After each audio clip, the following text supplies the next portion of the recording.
On est à la page 21 du Vakasha.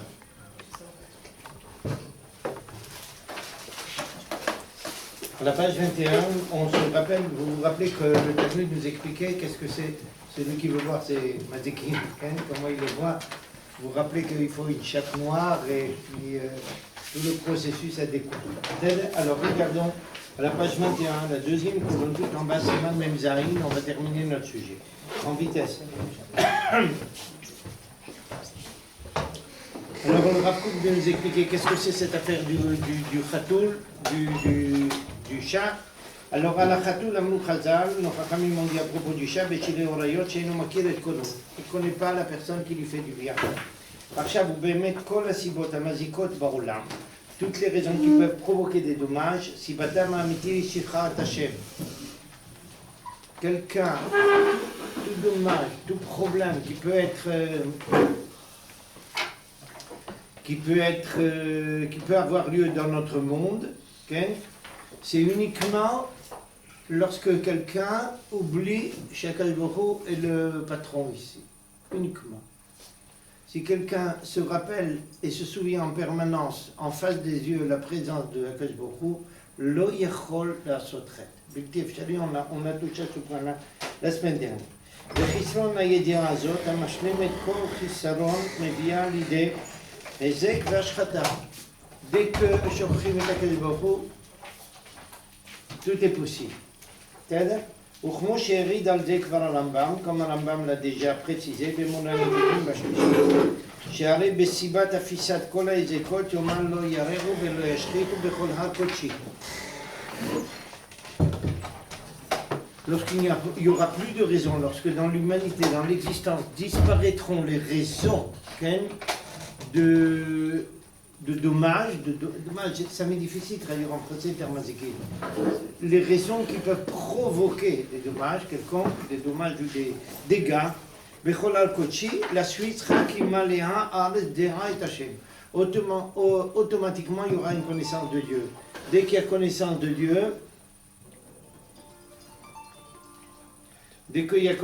Dieu, c'est l'inverse.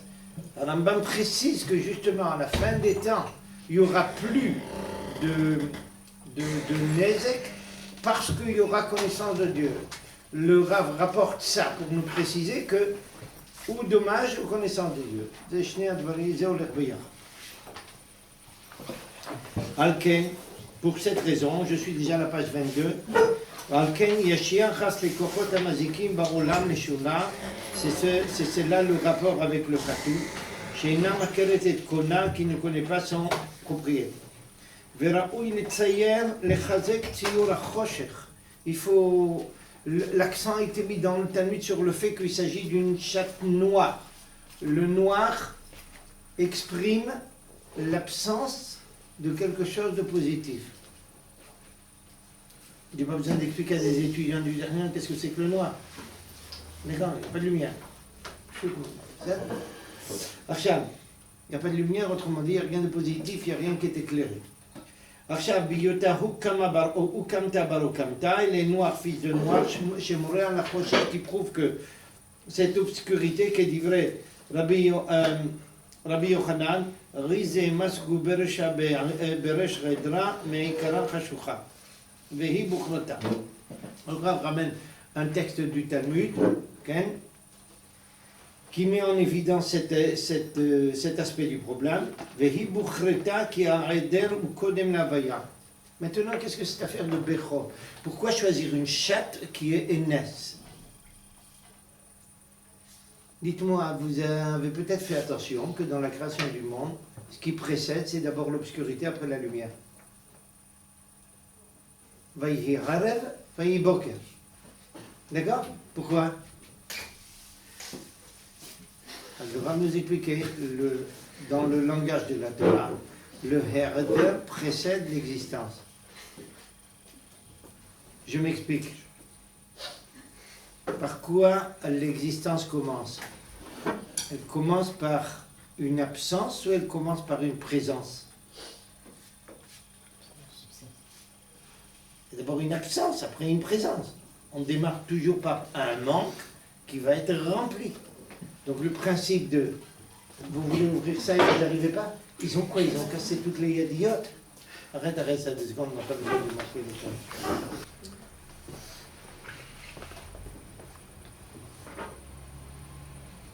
Tout ce qui existe dans le monde a été précédé par quelque chose qui marque une absence ou un manque quelconque. Dans tous les domaines. Le monde se révèle, se dévoile. Il n'est pas là. Il n'est pas là déjà présent. Il est à construire. Quelque chose qui est à construire ne peut démarrer que par une absence. Et c'est dans tous les domaines. Un étudiant qui rentre au Technion n'a pas de diplôme. À la fin de ses études, il a un diplôme. C'est quelque chose qui va être obtenu à force de travail, d'investissement, etc. Et c'est vrai dans tous les domaines. Même une maison, on la construit. Un morceau de terrain, il n'y a rien. On construit. Dans toute l'existence, ça démarre comme ça. Regarde, ça, c'est quelque chose qui peut accorder à chacun d'entre nous un optimisme. Pourquoi? Quand il y a quelque chose qui manque, ça veut dire que tout est ouvert devant nous, toutes les portes sont ouvertes pour essayer de transformer ça, de changer ça.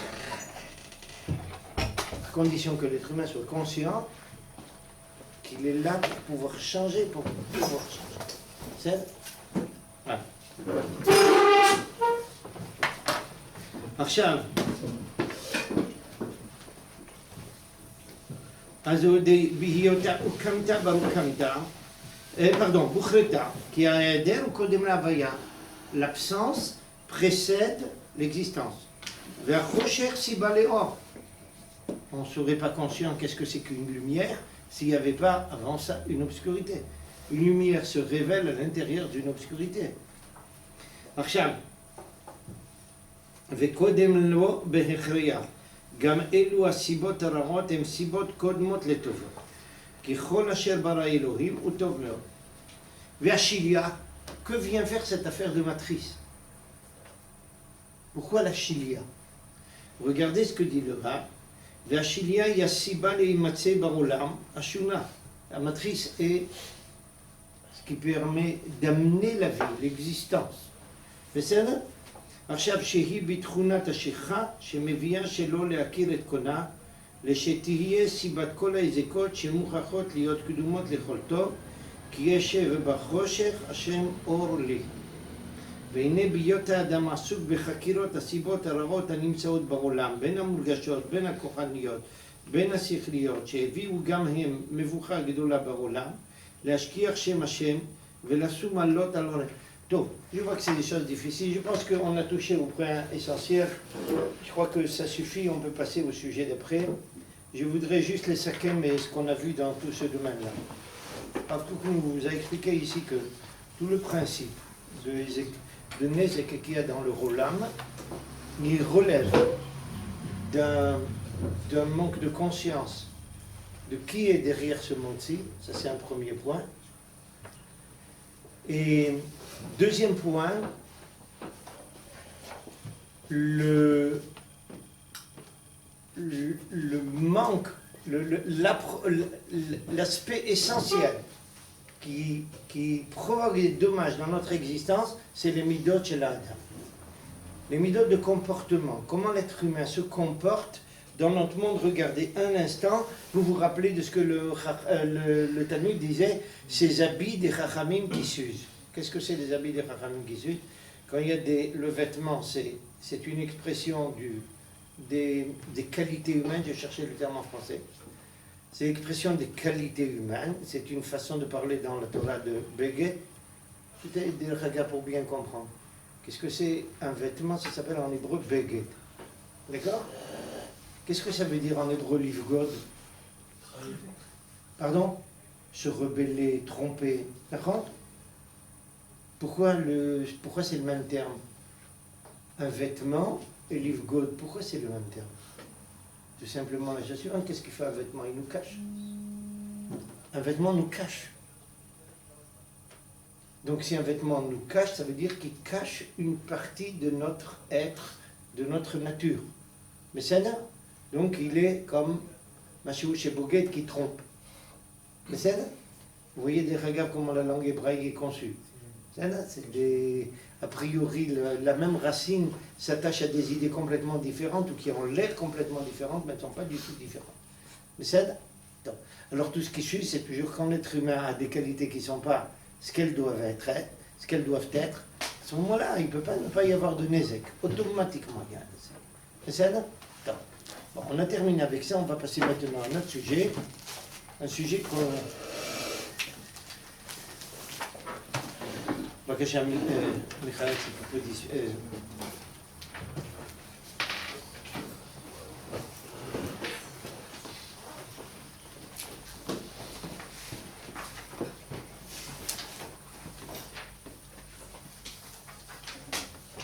Vous venez un petit peu en regard.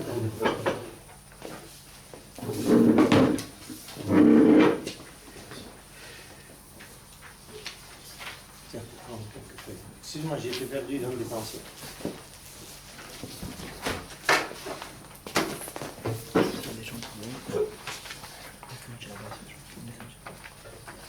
Une petite question provocatrice. Quelle est la chose que l'être humain, dans le monde moderne, recherche le plus? Je ne parle pas au niveau laissez-moi l'argent, je ne parle pas au niveau des valeurs. Dans notre monde moderne, qu'est-ce que la plupart des jeunes recherchent le plus maintenant? Je vous pose, vous n'osez pas répondre. L'amour. Pardon? L'amour. D'accord. Je ne veux pas dire, le terme amour en français il est problématique, parce que il est un peu étroit. Si on l'exprime en hébreu, ce sera plus simple. La notion de Ahava. Parce qu'en français, quand on dit le terme amour, il se cantonne dans le domaine entre lui et elle. Alors que le terme Ahava, c'est aussi d'un père, de parents vis-à-vis des enfants vis-à-vis des parents, vis-à-vis de la société, c'est beaucoup plus large. Il est indéniable que ce que l'être humain recherche le plus maintenant, c'est la notion de Ahava. C'est-à-dire? Une seconde question. Pourquoi? Pourquoi aujourd'hui, peut-être plus qu'avant?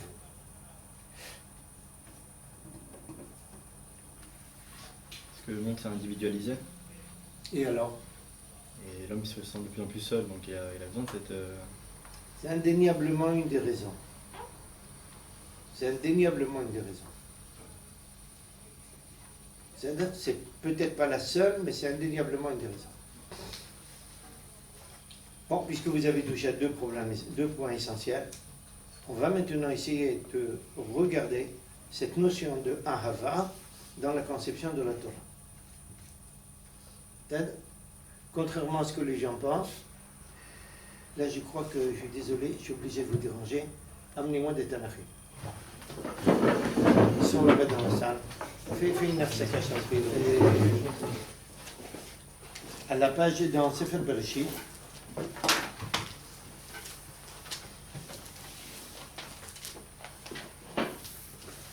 je vais vous dire exactement où.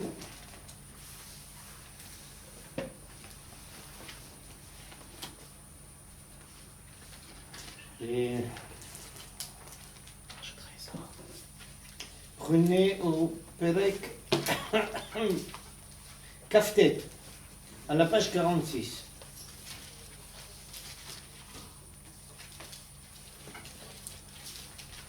Yaakov Avinu quitte sa famille pour aller chercher quelqu'un avec qui se marier dans la famille de son père et de sa mère en fait. D'accord? Voici que Yaakov Avinu est en direction, il est parti de Jérusalem, il est en direction de Aram. Veine, comment la Torah présente ça? Vaïssa Yaakov et Ragla, Vayelech Artsa Benekedem, Vaya Veine Be'er Basade. Voici un puits. Veine Sham Shlosha Haidretzon Yovrim Alea, 3 troupeaux. Kimna Be'eraï Yashku Kol Ha'adarim, c'était un puits où tous les troupeaux venaient s'abreuver. Vaïven Gudola Pia Be'er, une grande pierre, couvrait ce puits. Venez Spushama Kol Ha'adarim. tous les troupeaux du coin et de l'endroit se réunissaient. Vegalelu et Taeven. Ils déroulaient la pierre, Meral Piaber, Veishku et Tatson. C'est comme ça qu'on abreuvait le bétail. Veshivu et Taeven al Piaber limkoma. Vayomer lahem Yaakov, Yaakov Avinu arrive là-bas. Vayomer me'ain atem, vayomeru me'acharan anachnu, nous sommes de Haran. C'est la ville où est la famille d'Abraham Avinu. Vayomer lahem aidatem et Lavan ben Nachor, vayomeru yadam. Vayomer lahem shalom lo, vayomeru shalom. Veine Rachel bito ba minason. Voici que Rachel s'amène avec le troupeau de la famille.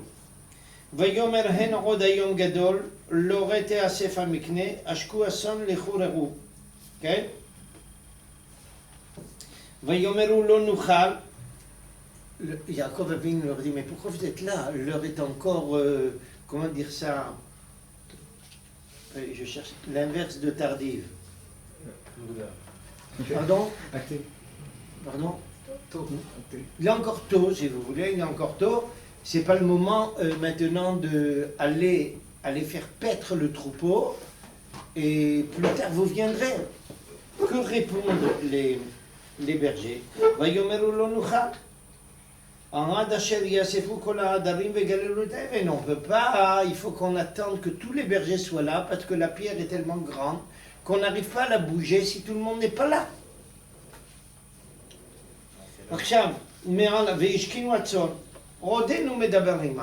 Il était encore en pleine conversation avec eux. Et voici que Rachel s'amène avec eux. Parce qu'elle était bergère.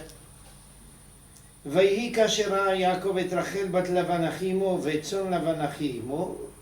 que Yaakov voit Rachel et tout son troupeau, il va tout seul la pierre. Dites-moi, on est à Hollywood ou pas? Vous n'avez peut-être jamais regardé la Torah sous cet angle-là. La Torah nous présente ici une des premières personnes qui marque une ahava, une telle ahava, véritablement comme dans un film. Il y a ici, il faut attendre tous les bergers de tout le coin pour bouger cette pierre, parce que sans ça, personne ne peut la bouger. Yaakov voit Rachel, tout seul il la bouge. Mais ça relève de tous les films de, comment dire ça, du dimanche après-midi à 5h l'après-midi. Ça, vous êtes d'accord? Voilà le bitouille arishon batorah shel musag ahava ve'ahava shel adam klapei isha. Pas n'importe quel adam, pas n'importe quel isha, le chashuv, ça n'a pas d'importance. Mais c'est la première expression dans la Torah de ahava, l'origina. Ken Rouven. On a l'habitude d'entendre que c'est chez Yitzhak la première fois qu'il y a marqué Vayehe Avota. Ken Yitzhak aussi. Il y a une première Ava, mais elle n'est pas aussi forte que celle-ci. C'est vrai, tu as raison, on aurait dû commencer par Yitzhak. Ça, c'est le deuxième endroit. C'est en fait le troisième endroit. Le premier Ava, c'était celle de Et Yitzhak et Bincha et Echidecha Shem Ahavta. C'est le Ahava d'un père pour son fils. La deuxième est celle de Yitzhak vis-à-vis de Rivka, on va voir. Okay? Et maintenant, c'est celle-ci. Mais vous voyez que la Torah est parsemée donc d'expressions de Ahava. Dis-moi, pourquoi, si c'est tellement clair, pourquoi on n'a pas comment dire ça? On n'a pas tellement mis l'accent là-dessus dans l'éducation juive. On met beaucoup l'accent sur Ve'ahavta le'acha kamocha, sur Ahavat Israël. A priori, je dis bien a priori, il n'y a pas d'accent tellement sur cette sorte de Ahava. Pardon? Pas plus d'un.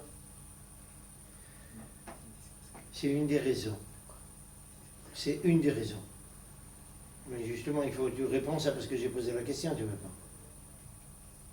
T'as? Mais les Juifs ne se sont jamais posé la question. Pourquoi on ne met pas cet accent là-dessus? C'est là? Donc, on va voir puisque Reuven a parlé de Yitzhak Avinu, regardez à propos justement du mariage. J'ai pas terminé de regarder. Avance. Qu'est-ce qu'il fait Yaakov Avinu après, tout de suite après ça? Il ne faut pas raconter ça à tout le monde, mais c'est écrit dans la Torah. Qu'est-ce qu'il y a écrit tout de suite après? Vaïchak Yaakov le Rachel, il va embrasser sa cousine. Oui, c'était un bon nord-africain. Archa.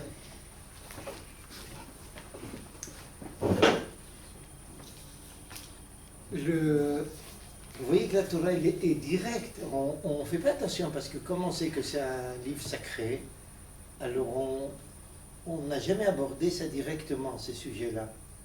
Ni des points aussi délicats. Mais ils sont là. Il n'y a pas à les camoufler, il faut les comprendre, il faut les aborder de façon adéquate et de façon constructive aussi et éducative. Revenons un peu en arrière, j'aurais dû commencer par le cas de Yitzhak Avinu. Regardez,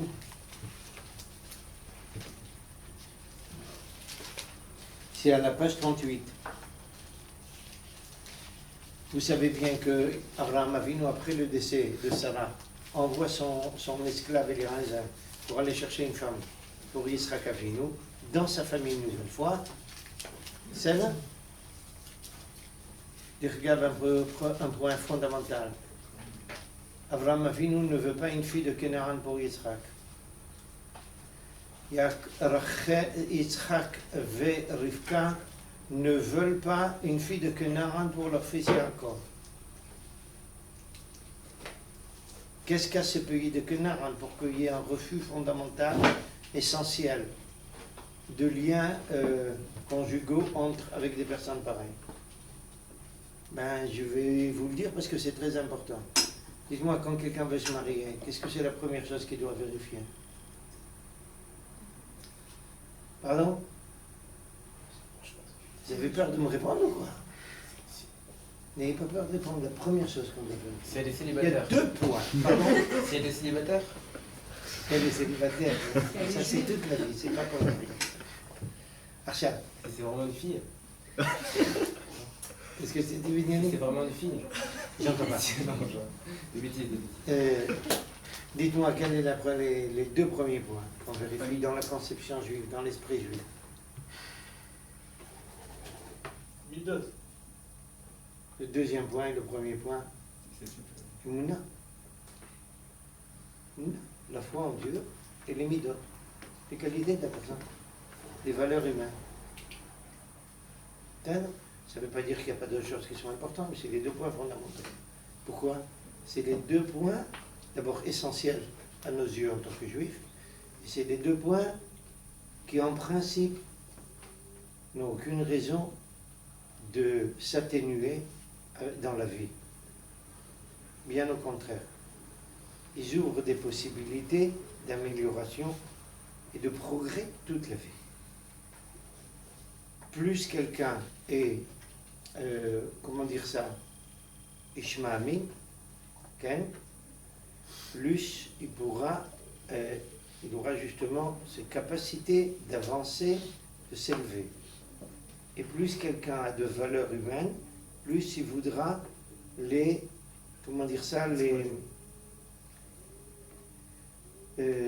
chaded otam, je cherche le terme. Les exploiter, Pardon? Les exploiter? Non, les aiguiser. Mais non, les Aiguiser, ça a une petite connotation négative en français, mais enfin vous avez compris. D'accord? Ce sont des choses qui marquent l'identité de la personne par excellence. Mais ça, Kenaran, c'est l'inverse de Emouna. Ce sont des polythéistes chroniques et c'est l'inverse de Midot. Qui parmi vous a visité une fois le musée de Jérusalem?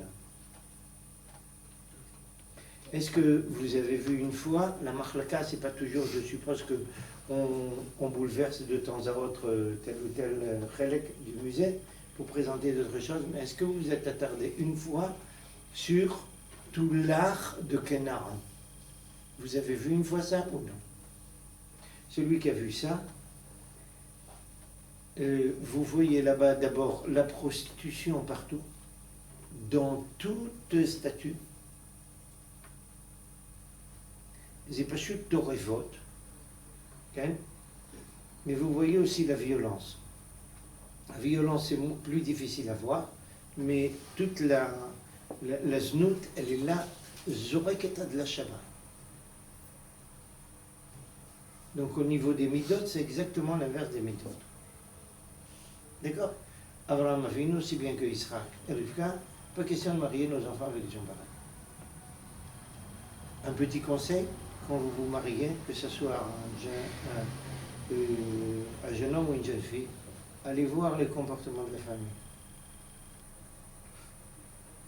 Si vous voulez savoir où c'est que vous rentrez. Kenyoni. Pourquoi il a lâché la vanne? C'est la famille de Abraham. Peut-être, mais la vanne, c'est du La vanne est l'exception. C'est la brebis galeuse. C'est la brebis galeuse de la famille. Même dans les bonnes familles, il peut y avoir des brebis galeuses. D'accord? C'est l'ensemble de la famille que vous regardez. De cette famille sont sortis Abraham, même Nahor, qui n'est pas Abraham, il est quand même Nahor. Okay? Et toute la suite, tout ce qui sort de là. Okay. Dans tous les cas, il faut voir la famille. Pardon? Dans tous les cas, il faut voir la famille. Enfin, voir les. Parce qu'il y a des cas aussi C'est où. vrai qu'il faut voir la famille. Même Nos qui- Rachamim disent la chose suivante, la plupart des enfants ressemblent aux frères de la femme. Ils ne disent pas 100%, ils disent la plupart, il y a des exceptions à toutes les règles. C'est pas des programmes Mais si d'ordinateur. elle a fait de Chouva. Zéf Chavi, juste un point, fais attention, que c'est pas dans tous les cas de figure que tu as une personne comme Rivka qui sort avec un frère tordu comme Lavan. D'accord? Et malgré cela, elle a un fils qui s'appelle Resav. Et quand elle voit son fils Resav, elle dit, ce brigand-là, c'est mon frère.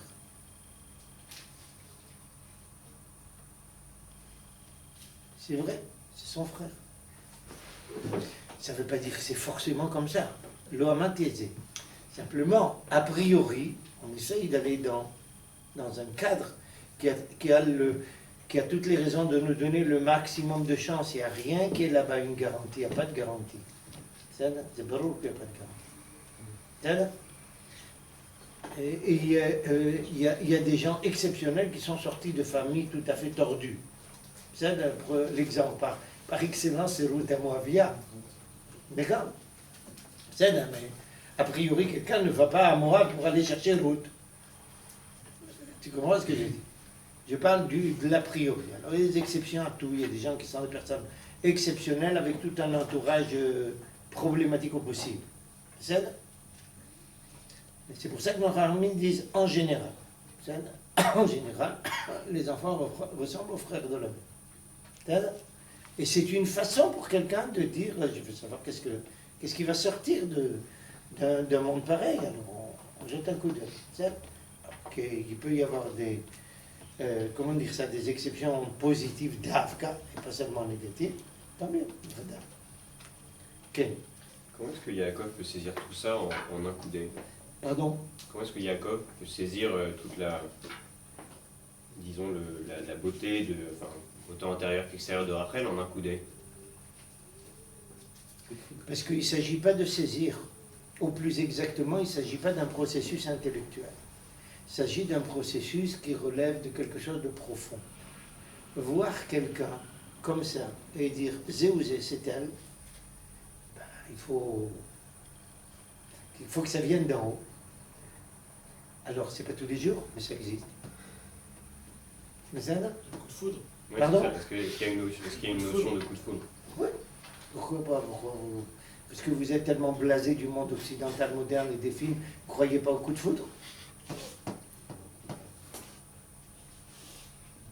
Je vous ai expliqué à certains d'entre vous que j'ai décidé de me marier avec ma femme alors qu'elle avait 6 ans. J'ai dit, c'est avec lequel que je veux marier. Sa mère a rigolé. Elle m'a dit, tu vas avoir le temps d'oublier. Je lui ai dit non. J'ai l'intention d'oublier. Et je suis marié avec elle. Voilà ça. Ça. Et en fait, je suis gentil quand je vous dis 6 ans, parce qu'en fait, c'était à l'âge de 6 mois. C'est vrai, je peux vous dire tranquillement. À l'âge de ma...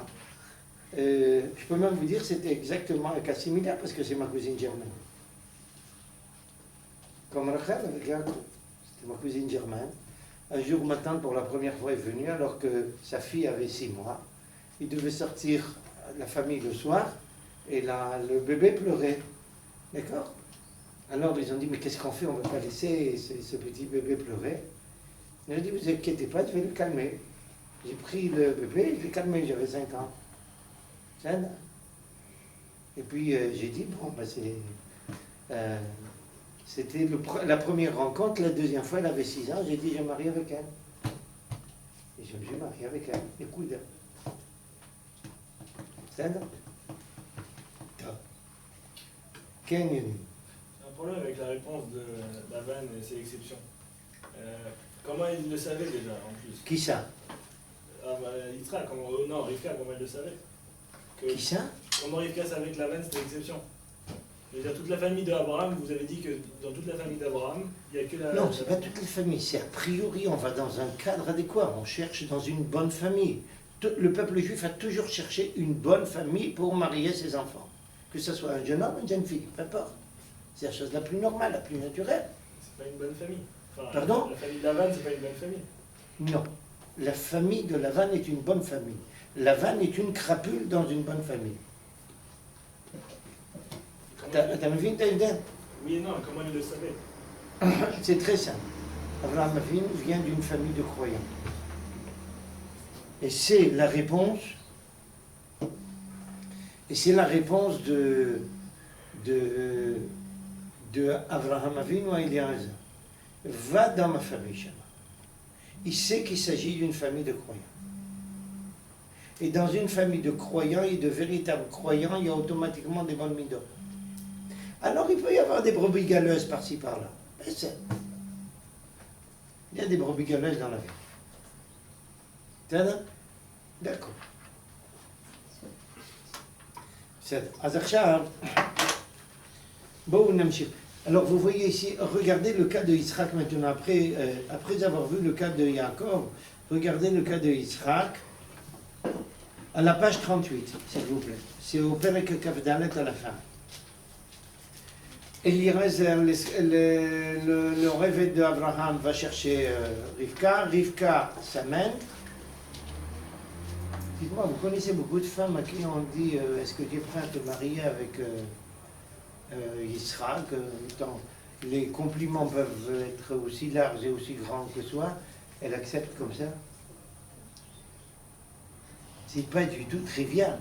Vous me direz que par le passé c'était plus courant. C'était sûrement plus courant qu'aujourd'hui, sans aucun doute. Mais il va se passer quelque chose de plus profond. Regardez au verset Arshav 61. Vatakom Rivka venaralotea. Rivka va avec toutes ces jeunes filles qui l'accompagnent. Vatilkavna la gemanim, vatelakna acharaish, vaikach harevet et Rivka vayela. Veyitzchak bamibo. Yitzhak sa mère. Be'er lachayroi, venez dans notre endroit. Vehu yoshev beretz hanegev. Voyez, c'est Yitzhak la sourate Vasadeh. Voici que Yitzhak va parler dans les champs. C'est une façon de la Torah pour dire va faire sa prière. La sourate Vasadeh, l'ifnot arev, vers le crépuscule. Achav vaïssar ena vaya, veineg malim bayim, et voici qu'il voit une caravane de chameaux s'amener. Vatissa Rivka et Ainea. Regardez Rivka qui lève les yeux de l'autre côté, du côté de la caravane. Elle est dans la caravane. Vater et Yitzhak, elle voit Yitzhak, Vatipol mais à la gama, elle tombe du chameau. C'est ce qu'on appelle tomber en pamoison. Vous êtes d'accord? Mais n'oubliez pas que c'est la Torah qui raconte ça. Et imaginez qu'Akash Baruch nous consacre une partie de son texte pour nous raconter ça. Ça veut dire que ça a une importance. Ça ne peut pas être sans importance si c'est un texte comme la Torah. C'est là. Et regardez la suite. Deux personnes qui ne se connaissent pas, qui ne savent pas qui ils sont. Rivka regarde Yitzhak, elle tombe.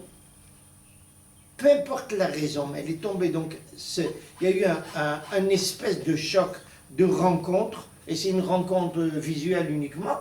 Ok? Et regardez la suite. Vatomer el Arev Edmir Ishalazé. Elle lui demande à Eliezer, qui c'est ce personnage? Aolech Basade Likratenu, qui vient vers nous. Vayomer Arev Edou Adonim. Vatika Hatsari, Vatitka, elle prend son voile, elle se couvre. Vous voyez des regards d'où vient cette habitude de couvrir la kala avec le voile. D'accord? C'est de là, kala.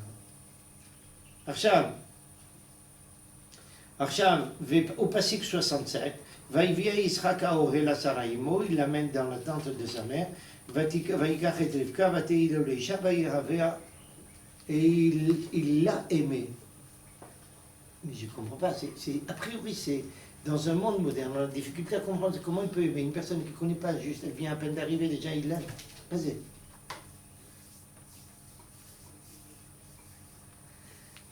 Ça veut dire que la notion de Hava, elle est beaucoup plus complexe que ce qu'on croit. Mais c'est beaucoup plus complexe. Alors il faut qu'on parle de ça. Passons aux feuilles qui sont à côté. Dire qu'il y a un point important. Toute l'existence humaine, elle tient sur la notion de Hava. On va le voir. Toute l'existence. Regardons, vous avez en face de vous une lettre qu'a rédigée le Rav Kook, un Talmid Chacham, qui s'appelait le Rav Alexandrov. C'est un Talmid Chacham qui était une personne extrêmement cultivée, okay? Un espèce de personnage moderne de l'époque, très versé en philosophie, en culture générale, et qui posait, à cause de sa culture générale très profonde, des questions au Rav Kook en permanence. Le Rav Kook lui répondait. Pour le Rav Kook, il était extrêmement important de donner des réponses aux jeunes gens et surtout aux jeunes forces spirituelles.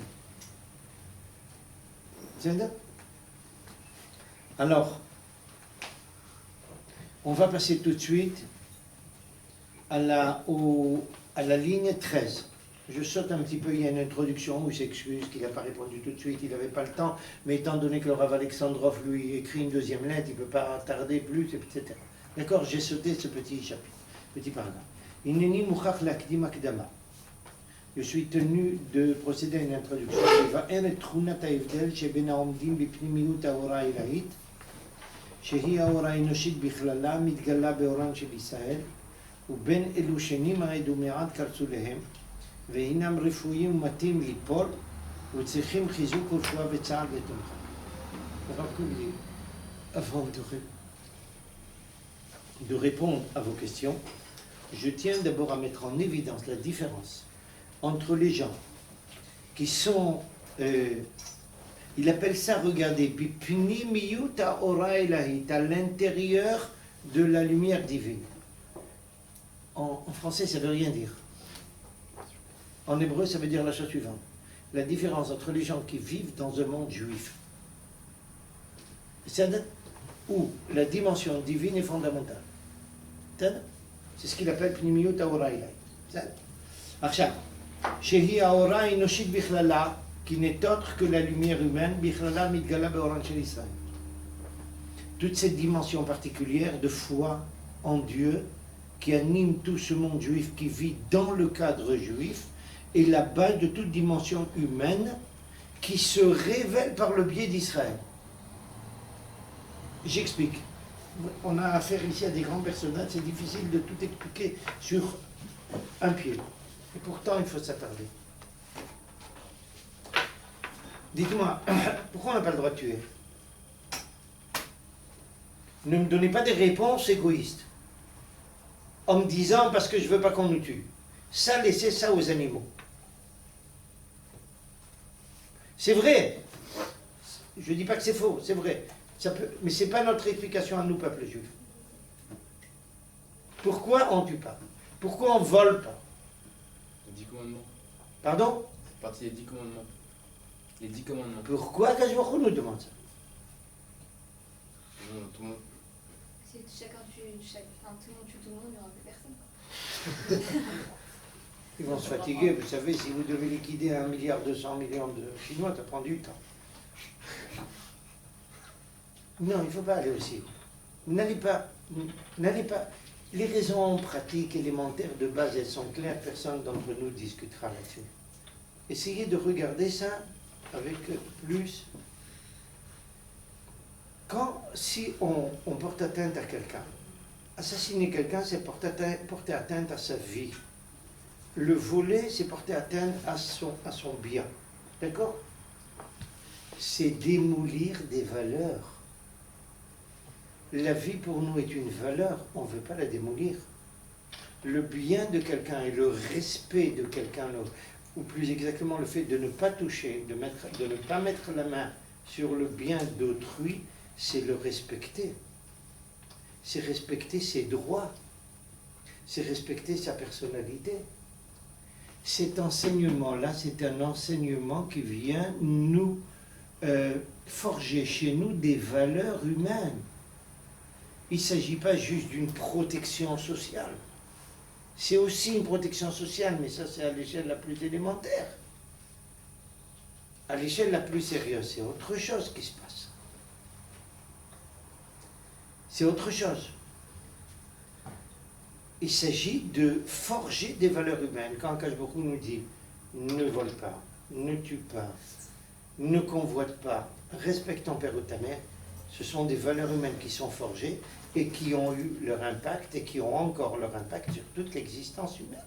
Autrement dit, le Rav, cette vie que nous, peuple juif, vivons sous un angle d'une foi profonde en Dieu, c'est celle qui permet à toute l'humanité de forger des valeurs. Mais ça, pour quelqu'un d'entre vous qui ne saurait pas, avant le don de la Torah, vous pouvez chercher n'importe quelle culture, je vous mets au défi de trouver la moindre culture où il est interdit de voler ou de tuer. Vous n'en trouverez pas. Toutes les cultures antérieures à la Torah ne parlent pas d'interdiction de voler ou tuer, parlent d'autre chose. Si tu voles et si tu tues, tu es passible de telle ou telle punition. Vous avez compris la différence? Ça veut dire qu'on vient punir le coupable. Si la personne ne se fait pas attraper, pas un problème. L'être humain n'est pas convié à, dans toutes ces cultures antiques, il n'est pas convié à respecter des valeurs. Il est menacé dans la mesure où il porte atteinte à la société. C'est exactement ce que j'ai appelé l'égoïsme moderne. Ne me vole pas parce que je vole pas parce que je ne veux pas qu'on me vole. Je ne tue pas parce que je ne veux pas qu'on me tue. Ça, c'est le monde primitif. Mais c'est là. Et le Rav de dire non. Notre conception croyante fait que pour nous, nous sommes la source des valeurs humaines. Archar, à la ligne 15, où Benotam chez Nimaïdou, il dit ça, c'est les gens qui sont à l'intérieur, c'est-à-dire Bifni. Ou Benotam chez Nimaïdou Merat Karsulehem, ceux qui ont déjà glissé un peu à l'extérieur, Vehinam Refouyim Matim Lipol, ils sont un peu mous et s'apprêtent à tomber. Ils ont besoin d'être renforcés et d'avoir comment dire ça, un baume, si vous voulez, pour les soutenir. Okay? J'expliquerai l'image. Le Rav Kook est un poète, alors ça, il écrit toujours de façon compliquée pour nous.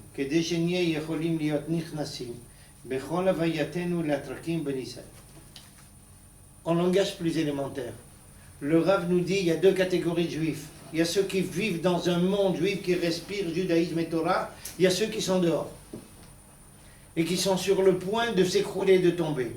Autrement dit, qui sont influencés par des cultures étrangères où la dimension divine n'est pas là. Et ils sont sur le point de s'écrouler. Le Rav Kook dit, je tiens à faire donc la distinction entre deux groupes de juifs. Et maintenant, si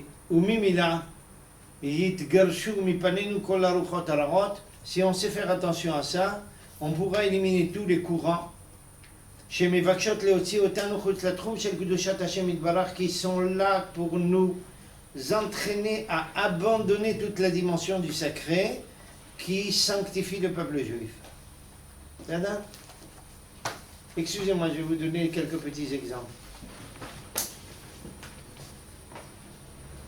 Je commence par un exemple politique, il n'y aura pas que des exemples politiques. Pour un personnage qui ne vit pas dans un monde croyant, je ne dis pas qu'il n'est pas forcément croyant, mais qui ne vit pas dans un esprit croyant, pourquoi il doit être en Israël? Il vit ici en Israël. Pourquoi il tient en Israël? C'est son pays. Pas qu'on lui prenne son pays. Comme un Français ne voudrait pas qu'on lui prenne sa France. C'est pour un juif croyant, qu'est-ce que c'est la terre d'Israël? C'est la terre chacun qu'on a. Pour nous, ça relève du sacré. Vous comprenez la discussion politique, il y a des gens qui vous disent, bon ça va, on peut donner la Judée-Samarie à d'autres personnes, l'essentiel c'est qu'on puisse vivre tranquillement et puisse vivre tranquillement. Un juif religieux il dit non, la Judée-Samarie c'est une terre sacrée, je ne peux pas la donner. Même si j'ai de la place ouverte, je ne peux pas la donner, c'est une terre sacrée, c'est à moi. Et je ne vis pas ici parce que je suis venu ici où je ne peux pas vivre autrement. Non, je viens ici parce que Kajbourou a dit que cette terre a des propriétés particulières et que notre place est ici. C'est une toute autre dimension. Archad, deuxième point, plus élémentaire et plus simple. Un autre citoyen dans ce pays-là, si je peux l'aider, si je peux le soutenir, ou peut-être je vais vous renverser, est-ce qu'un Français se sent obligé de soutenir un autre Français qui est en difficulté? Non. À la rigueur, au niveau d'un gouvernement, et il faut s'occuper de la société, il n'y a pas de... Ça ne veut rien dire pour la France. Pour la France, pour l'Angleterre, pour l'Allemagne, peu importe. Mais pour un juif, c'est la base. C'est une des bases de la Torah. Ça relève du sacré. C'est plus un rapport social seulement. C'est un rapport qui relève de toute autre chose. Troisième exemple. Pourquoi des goyim constituent une famille? Pourquoi faire? Pas rester tout seul. La solitude pèse. C'est vrai, quand je vois créer l'être humain de telle façon que la solitude pèse. Mais ça, on nie pas ça. Mais un juif, il ne se marie pas parce que la solitude pèse. Il se marie parce que pour lui, il veut créer un monde, une histoire, une vie, et que c'est une mitzvah pour lui. Il n'amène pas au monde des enfants parce qu'il n'a pas envie de se contenter d'un chien. Excusez-moi d'être violent, mais il amène au monde des enfants parce que pour nous, c'est fondamental de prolonger la vie et d'élargir la vie de tout le peuple juif. C'est une mitzvah qui relève du sacré. Bien sûr, on est content aussi à l'échelle humaine, mais c'est quelque chose qui relève en même temps du sacré. D'accord? Donc il y a des gens qui vivent dans un esprit qui relève du sacré, d'autres qui vivent dans un esprit qui relève des nations et pas de chez nous. C'est ça? Archa, regardez ce que... Et maintenant on arrive. Quelle est la particulière spécificité la plus marquante du peuple juif? Va nous expliquer ici le Rav Kook. Regarde. Atrouna israélite amitit. La qualité israélite, je ne veux pas dire israélienne parce que ça a une connotation politique. D'accord? Pour nous, c'est une connotation juive. Atrouna israélite amitit, akvura be'omek haneshama, qui est ancrée dans le plus profond de l'âme juive. Et Birkat Avraham Avinu, c'est la bénédiction auquel a eu droit Avraham Avinu, chéri dans l'Avakatou, sur lequel le verset lui-même témoigne. Zera Avraham Ohavi. Avraham Avinu est appelé le personnage que Dieu aime. Okay? Et en même temps que lui, le personnage qui aime Dieu. Ohavi.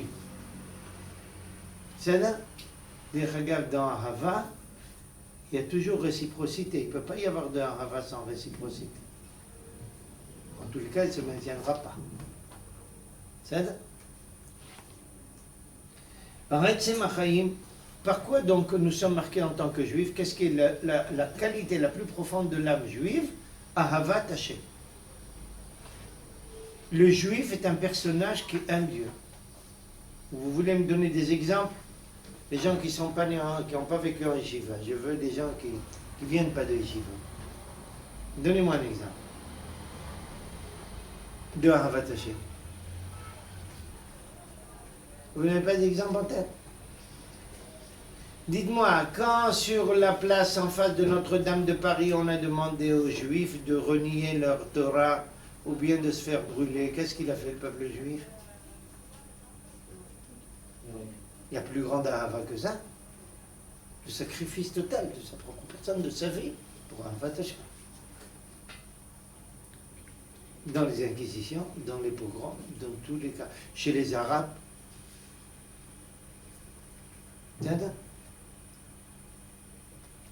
c'est Ahavat Hashem.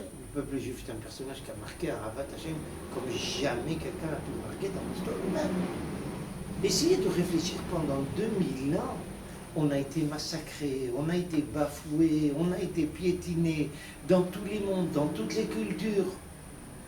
Il nous aurait suffi de dire Besséder, on adopte votre culture, on adopte votre croyance pour vivre tranquillement. Demandez à tous les marins, demandez à la famille de Spinoza qui a accepté d'être marin. Tranquille. Le juif qui par Ahavat Hashem a refusé de céder et a payé le prix fort, marqué une Ahavat Hashem incomparable. D'où ça date? De Avraham Avinu. Il a été le premier jeté au brasier. Nimrod le jette dans les flammes. Bon, il lui a fait un miracle, c'est pas tout le monde parmi ses descendants qui a eu droit à ce miracle. Mais c'est ça le peuple juif. Pour un Ahavat Hashem, il va jusqu'au bout. Alors, le Rav de nous expliquer. La qualité fondamentale du peuple juif, c'est Ahavat Hashem. עכשיו, רצם החיים הישראלים הם כלולים רק בנקודת אהבת השם יתברך. ואהבת שמו יתברך דווקא בשם השם אלוהי ישראל. Et nous l'aimons en tant que Dieu d'Israël. Que veut dire par là le Rav? Nous ne sommes pas les seuls à reconnaître Dieu comme Dieu. Nous sommes les seuls à le reconnaître comme Dieu d'Israël. Ça a sorti des gonds les plus grands penseurs. Je suppose qu'en classe de terminale, en philo, on vous a imposé d'étudier des extraits de tas de philosophes et entre autres Bergson, je suppose, non? Bergson, on ne vous a pas demandé? Certains peut-être, certains d'autres non. Bergson, un juif, converti au christianisme assez tôt, devient un des plus grands philosophes. Il écrit un ouvrage fondamental qui s'appelle Les deux sources de la morale et de la religion. Les deux sources étant évidemment le judaïsme et le christianisme à ses yeux. Okay? Il établit tout au long du livre une comparaison entre les deux. Et une phrase qu'on ne peut pas oublier, qui est la suivante. Dans le passage de judaïsme à christianisme, on est passé d'un Dieu qui n'aimait que ses enfants à un Dieu qui aimait toute l'humanité. D'accord? C'est la phrase du juif qui est passée à côté. C'est ça? Alors, c'est ce que nous précise ici le Rav. Kol yetet tnai hachayim.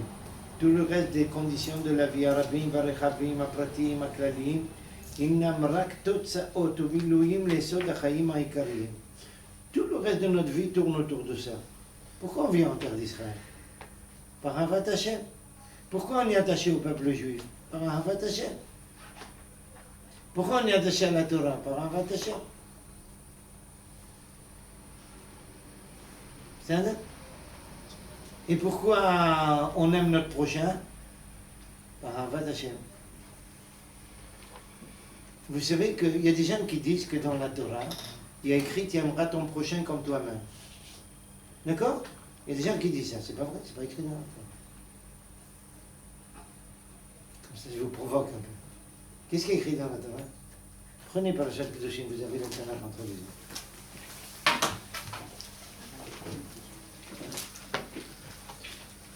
je vais vous faire une petite remarque, élémentaire mais fondamentale.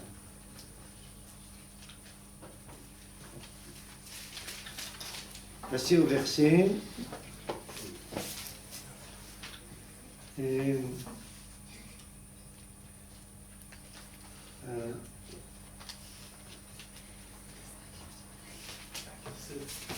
combien c'est le verset? 17. Non. 25. Okay. 18. Lotikom velotitoret veneamecha, tu ne te vengeras pas. Ken contre tes frères. Ve'avtan le'ra'acha kamocha. Qu'est-ce qu'il y a écrit après? Ani Hashem.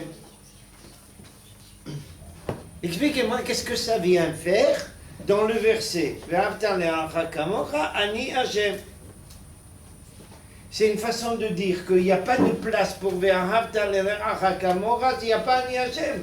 Ce qui nous amène à nous en tant que juifs et ce qui nous impose justement d'avoir Ahavat la Yehudi Acher, c'est bigral shegamu ben Otoram, ben Avraham Avinu, ve'ani Hashem.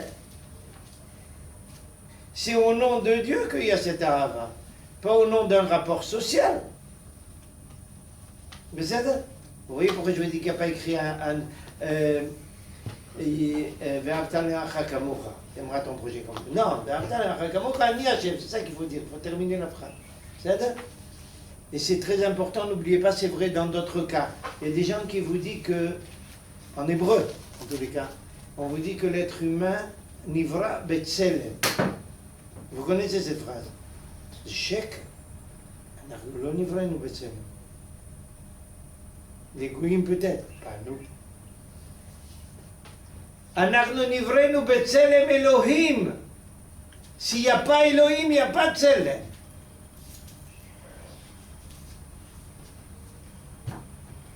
Il faut remettre les athées en place.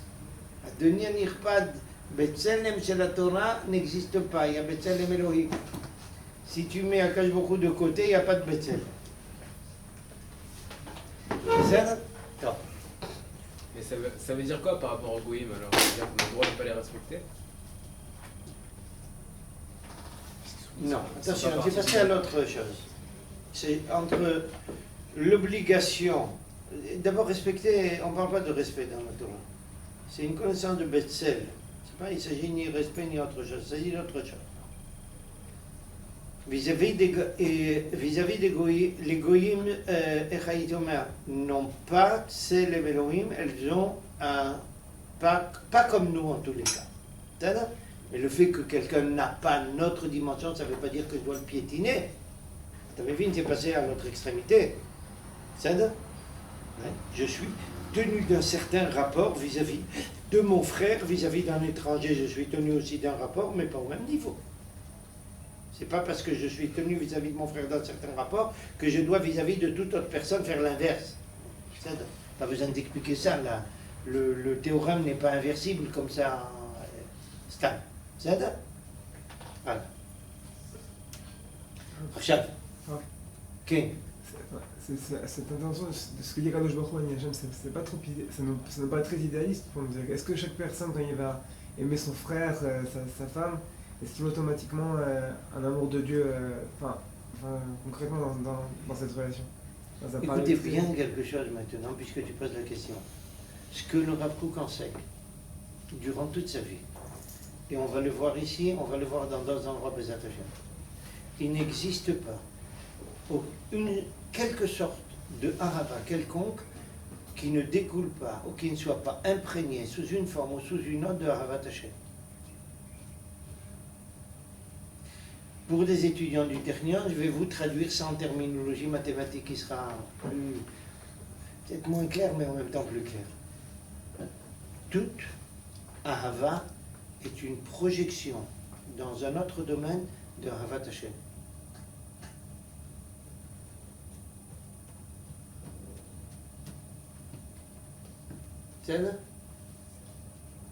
C'est peut-être révolutionnaire à vos yeux, mais c'est la base de toute la conception juive. Il faut le prouver. Pardon? Il faut le prouver. Il faut le prouver. Non. Il n'y a rien à prouver. Je vais te donner un exemple. Quand cette arava-là ne relève pas d'un rapport avec Akash Borou, il y a quelqu'un qui te prend un couple, par exemple. Un des deux s'est comporté vis-à-vis de l'autre de façon inadéquate. Mais c'est un. Si les rapports sont uniquement des rapports humains, la première fois on pardonne, la deuxième fois on pardonne, la troisième fois on claque la porte. D'accord? Dans la conception juive, qu'est-ce qu'on fait s'il y a un premier accord? Un premier désaccord, excuse-moi, un premier accro. C'est un. On va essayer de tout faire pour maintenir ça parce que le couple relève de quelque chose qui a une dimension qui transcende la dimension sociale. Et qu'autrui, on ne veut pas le jeter parce qu'il a autre chose qu'il n'a pas seulement sa dimension humaine, il a une dimension plus profonde. Il a une étincelle divine chez lui. On ne peut pas le jeter comme ça. Ce n'est pas un objet. Tu comprends? Tu vois pourquoi c'est complètement différent? C'est comme ça que le peuple juif. J'ai raconté dans un autre endroit la chose suivante. Dans les communautés ashkénazes très religieuses, ils ont l'habitude, ils avaient l'habitude, maintenant c'est un peu perdu, ils avaient l'habitude quand, chas v'chalila, l'épouse dans un couple décédé avant le mari, que le mari vient, pendant que la tombe est encore ouverte, et demande devant tout le monde pardon à sa femme s'il lui a porté atteinte. D'accord? C'est un minhag antique. Il y a de cela une quinzaine d'années, un des plus grands talmidei chachamim, ashkénaz à Jérusalem, le Rav Auerbach, peut-être certains d'entre vous ont entendu son nom, en tout cas un très très grand talmid chacham, perd sa femme dans le rêve.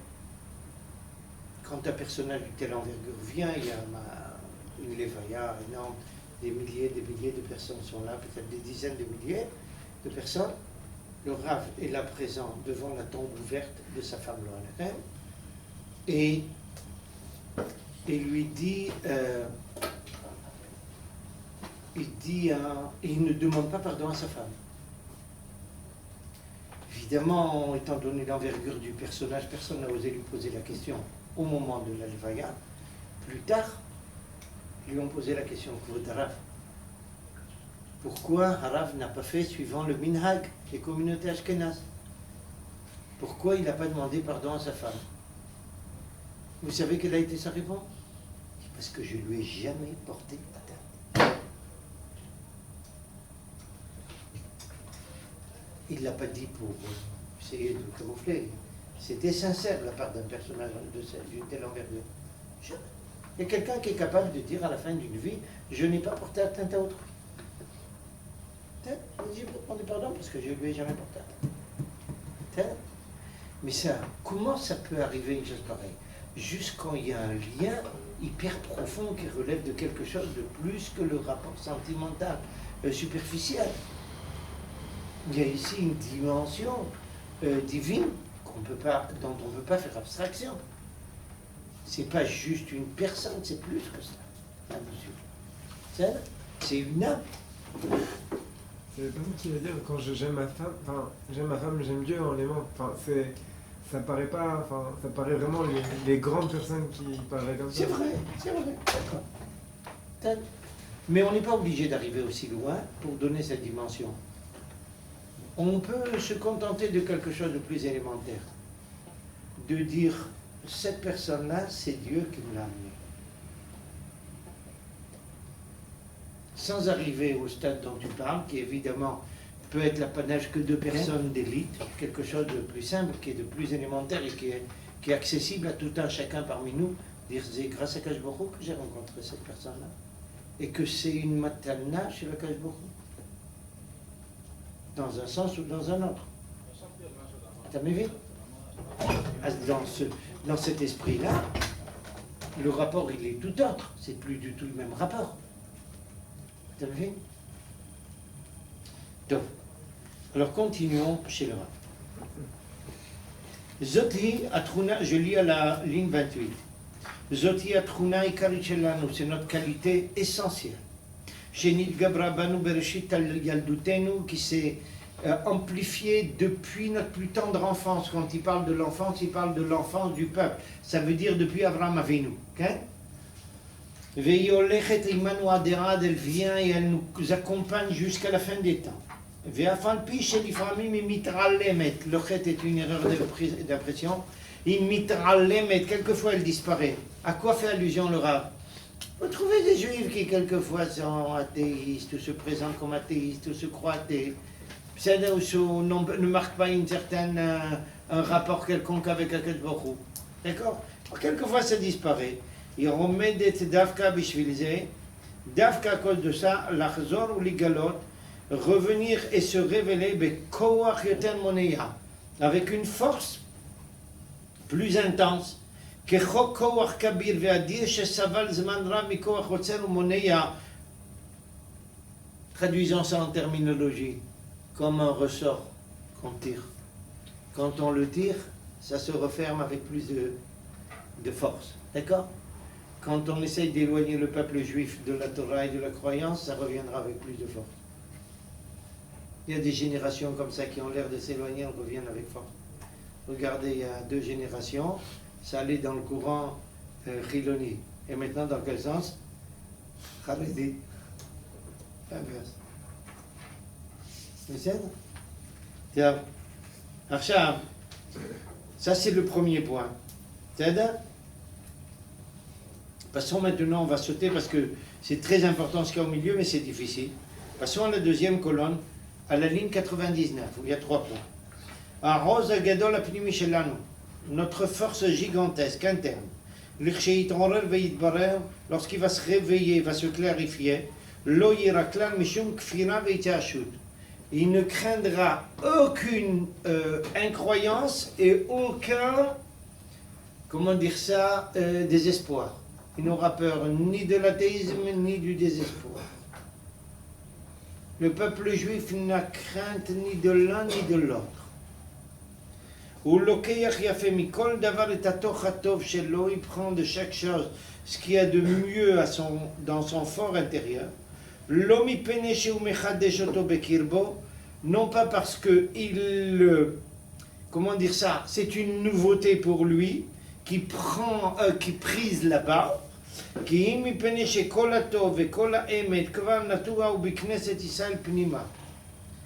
idée qui va peut-être vous choquer, mais c'est une idée de base de toute la conception juive.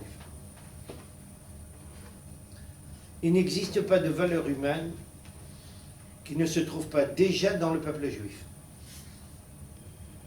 Aucune valeur. Maintenant, quelquefois, nous apercevons des juifs à l'échelle individuelle ou quelquefois à l'échelle collective qui semblent adopter une valeur venant des nations et de la faire leur propre. Le Rav dit, quand il y a une phénoménologie pareille, ce n'est pas un emprunt, c'est exactement l'inverse. Le juif a reconnu là-bas quelque chose qui fait partie de son fort intérieur. Le contact avec une autre culture qui a provoqué, comment dire ça, l'apparition d'une valeur essentielle n'est pas un emprunt, il est un réveil.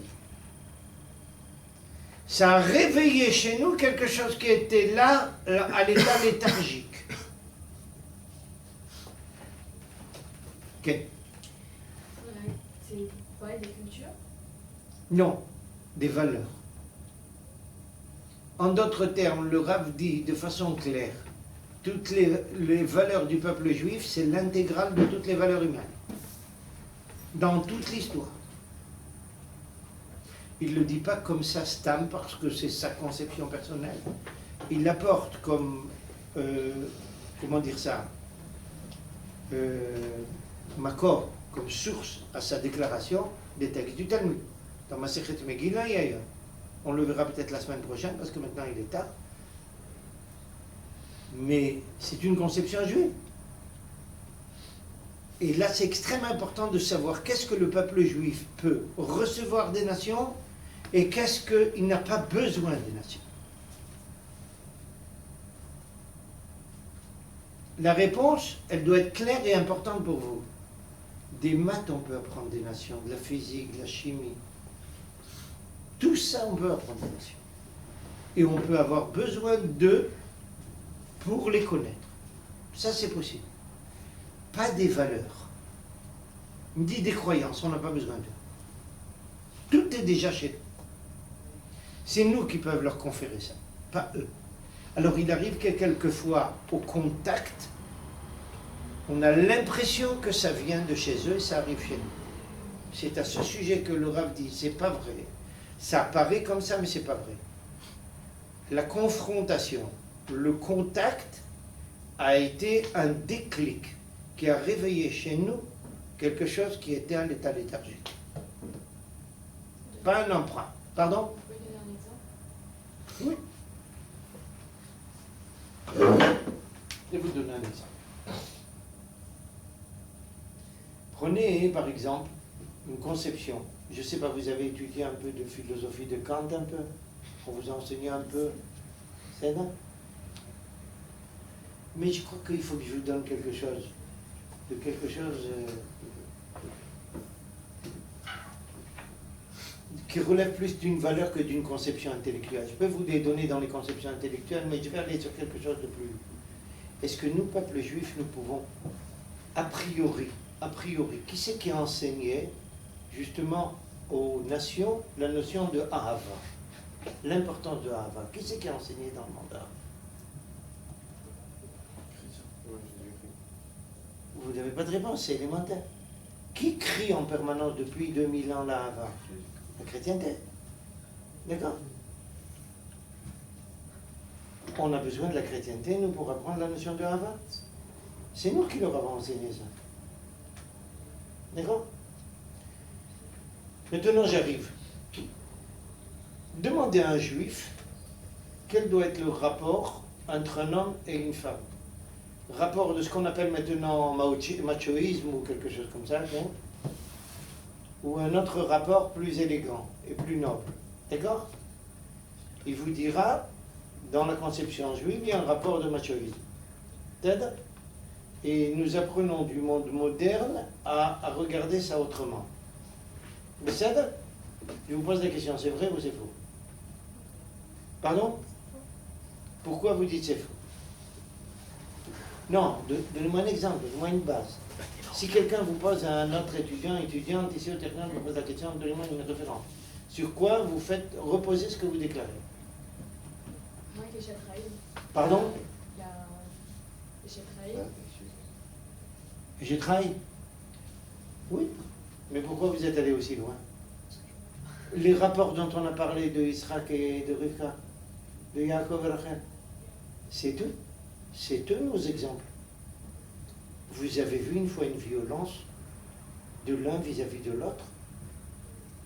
Non, jamais. Donc un rapport où il y a une espèce de violence comme ça, où il y en a un qui frappe du poing sur la table et l'autre doit courber les chines, ça n'existe pas dans la Torah. Bon, ça existe au moment où il y a problème, ça plus tard dans la Bible. Ça n'existe pas au niveau des personnes qui nous servent d'exemple. Donc c'est pas nous.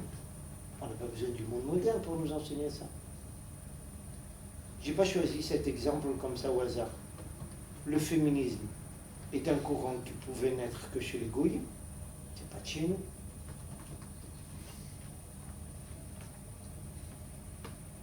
C'est pas de chez nous. Le peuple juif, il n'a pas besoin de ça. Pourquoi il n'a pas besoin de ça? Parce que chez un juif normal, le juif, il n'a pas piétiné sa femme. Je ne dis pas qu'il ne peut pas y avoir des exceptions, des entendus, j'en sais rien. Un juif n'a pas piétiné sa femme. Mais le contraire. Qu'est-ce dit? Le féminisme, c'est pas que ça. Hein. Le féminisme, c'est uniquement ça.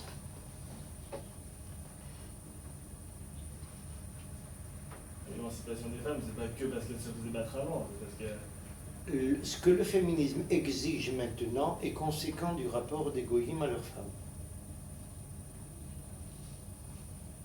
Alors les femmes se sont rebellées. Ah, t'as vu? C'est une réaction à un rapport tordu. J'ai pas dit que le féminisme c'est juste ça. Il est conséquent d'un rapport tordu qui n'aurait pas eu lieu dans la conception juive. Bien sûr qu'il s'exprime de façon qui est problématique pour nous, juifs.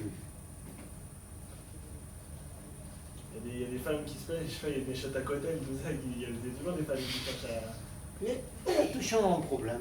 On va pas y... Qu'est-ce que c'est Neshot à côté? Qu'est-ce qu'il y a là derrière? Les Américains. Autrement dit, des personnes qui viennent d'une société où le féminisme est né et qui viennent donc avec une conception Goya.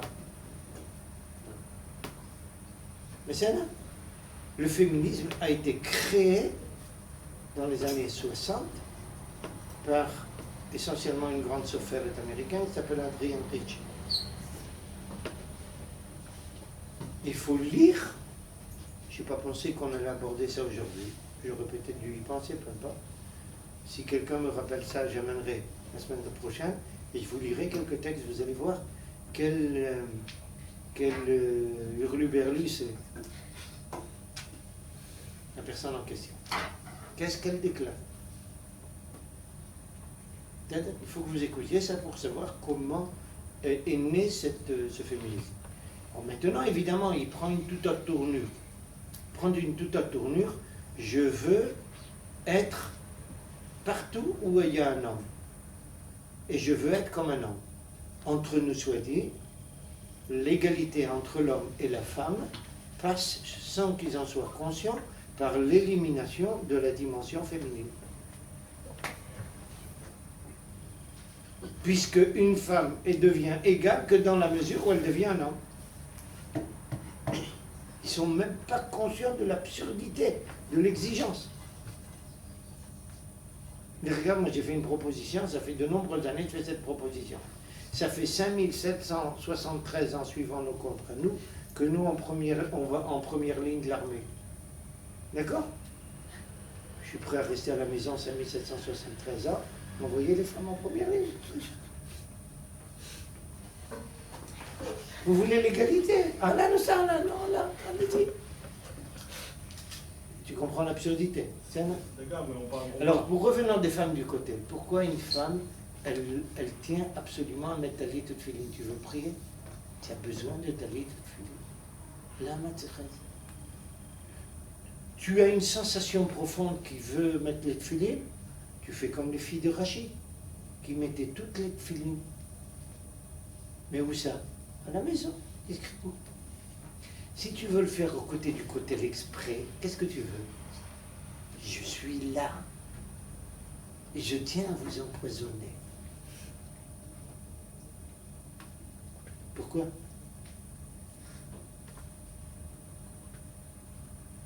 Alors sache que, dès que une des femmes sache qu'une des femmes qui est là-bas est née dans une famille religieuse, Khadlal Nikit Afilou, très sioniste, très sioniste. Elle est devenue complètement cinglée à cause de ça. C'est une tapageuse, elle aime la pub. D'accord. Elle aime être le kochav de la... Tiens. Nicolas, c'est pour. Tiens. Il n'y a pas de... Regarde ici, je te donne un exemple même très religieux. Maintenant, elles se battent pour décider qui va être le grand rabbin, avoir des femmes dans le corps qui va choisir les grands rabbins d'Israël. C'est ça?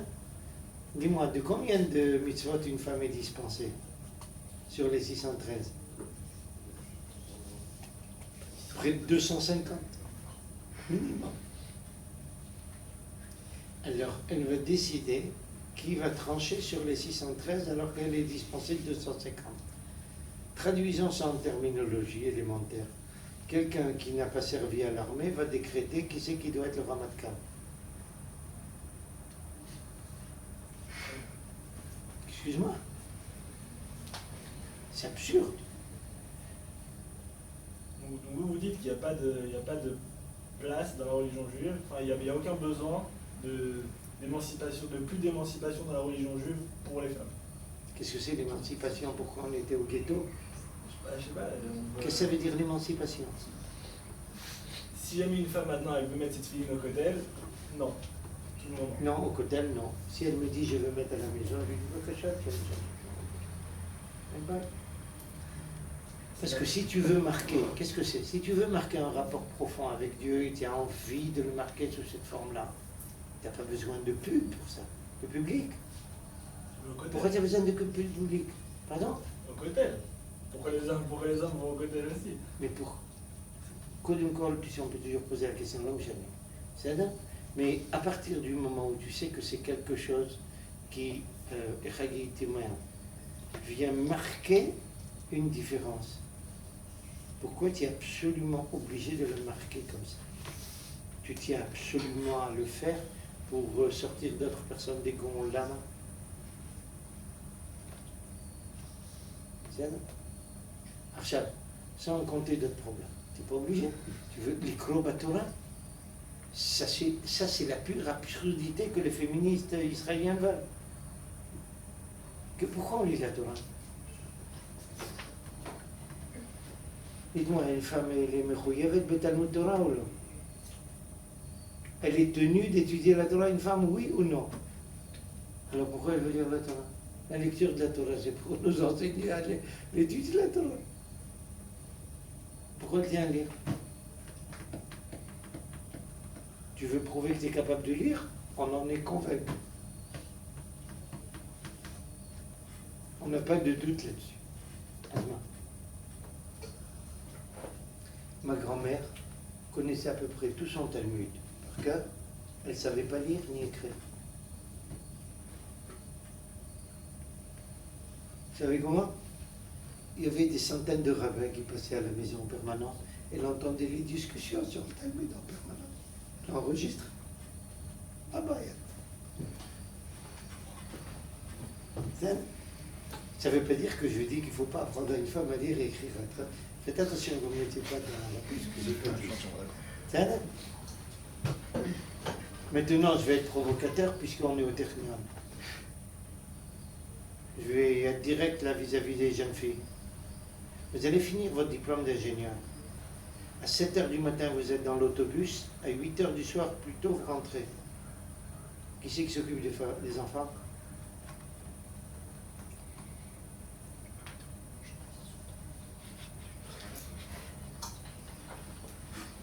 Je les ai découragés.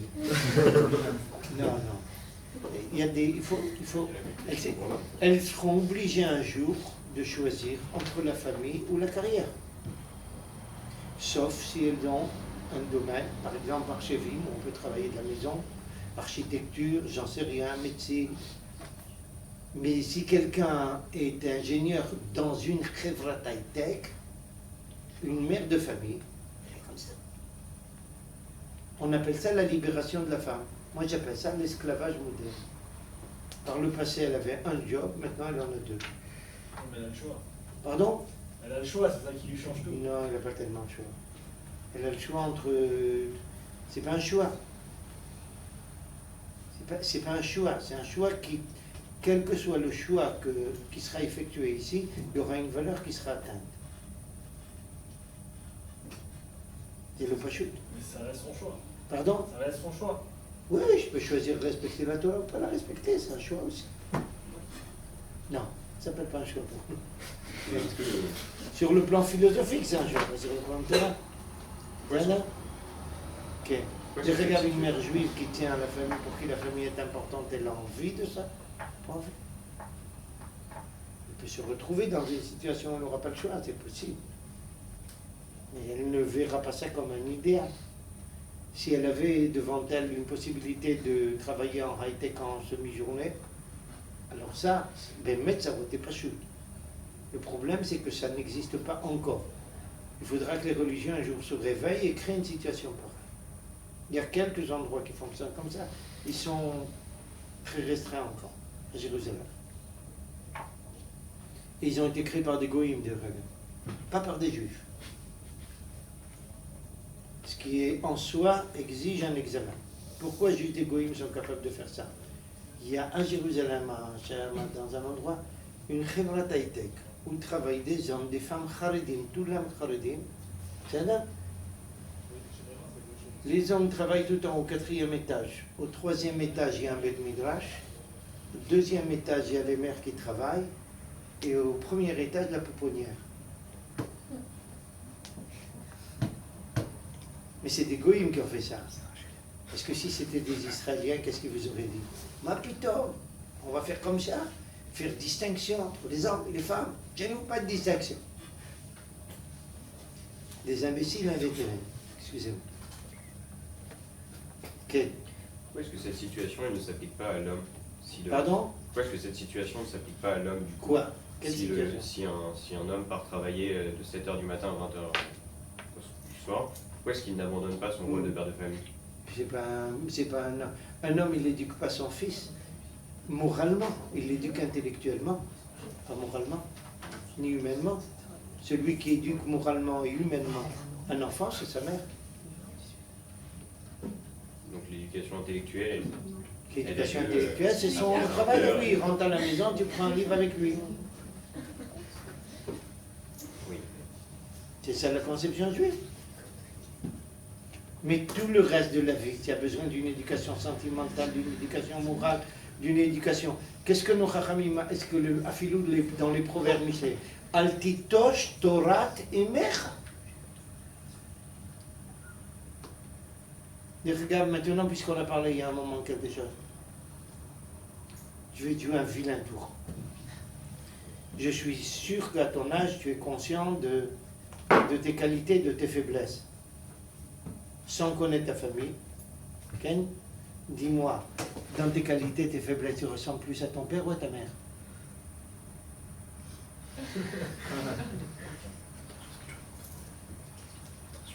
Tu reconnais qu'à ta mère?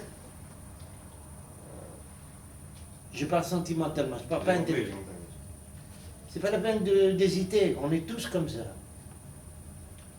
Pourquoi? Parce qu'il y a eu ce travail-là. Parce que c'est elles qui nous ont portés dans leur ventre et c'est elles qui nous ont éduqués depuis notre plus tendre enfance. Oui, justement. D'accord. Si le rôle avait été inversé, est-ce que le résultat aurait Si ma grand-mère avait des roues, elle serait une voiture maître au départ. Avec Mais c'est pas le cas. Tu connais la plaisanterie.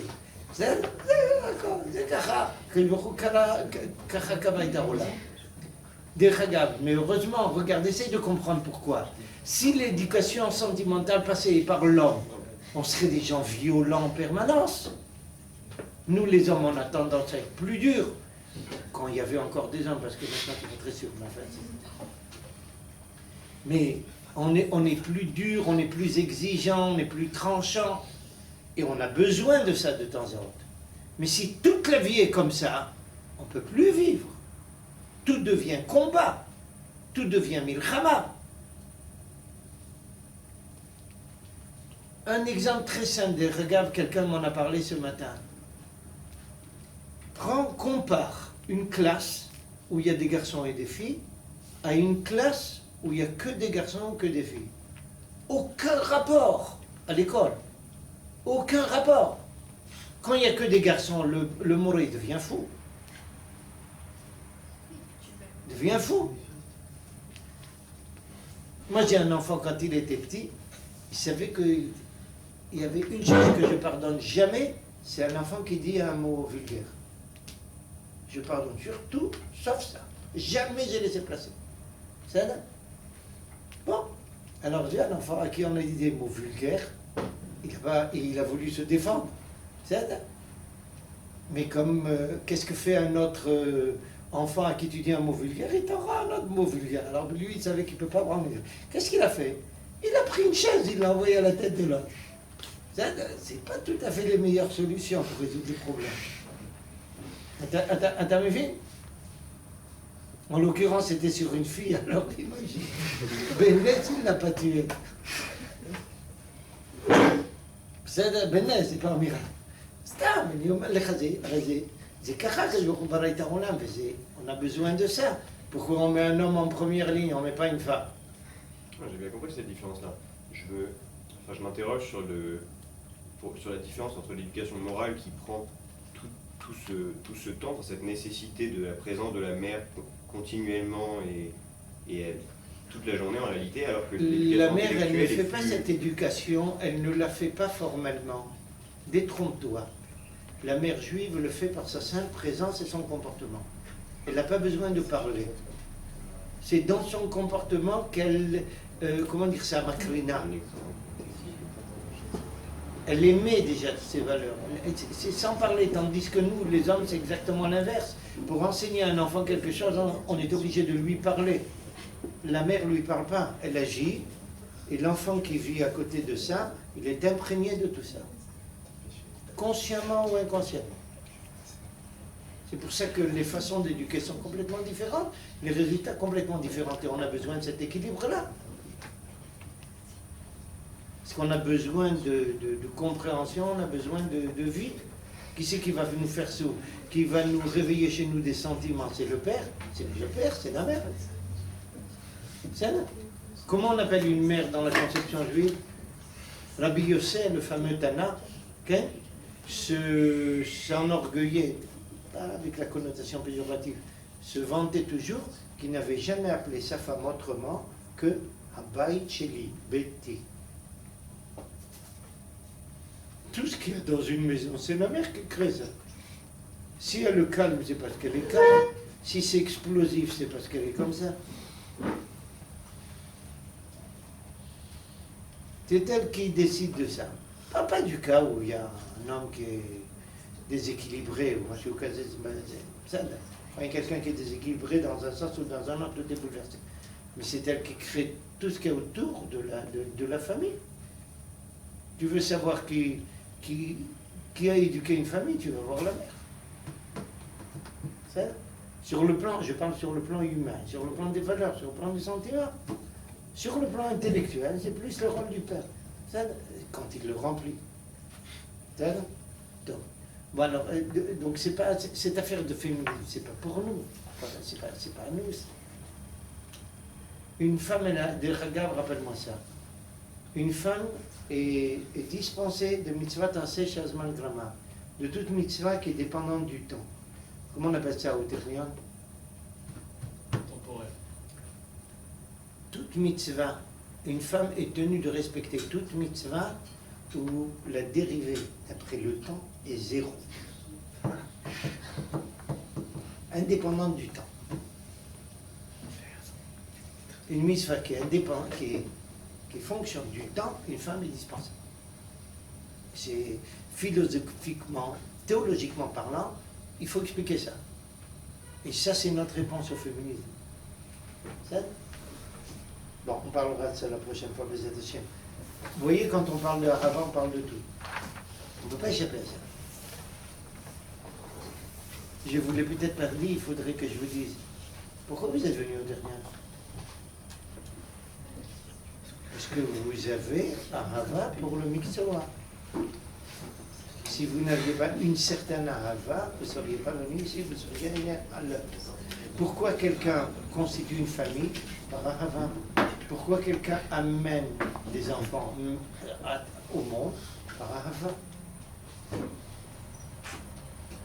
Pourquoi un juif est sioniste? Par Ahava. Pourquoi un juif est prêt à sacrifier ou au moins à mettre en danger sa vie à l'armée pour défendre son pays? Par Ahava. Tout repose sur Ahava. Sans Ahava, il n'y a pas de vie possible. Bien sûr, il y a mille sortes et une infinité de formes de Ahava, c'est pas long. C'est ça? Nafsik Poulet. Salut, vous laissez 2 secondes.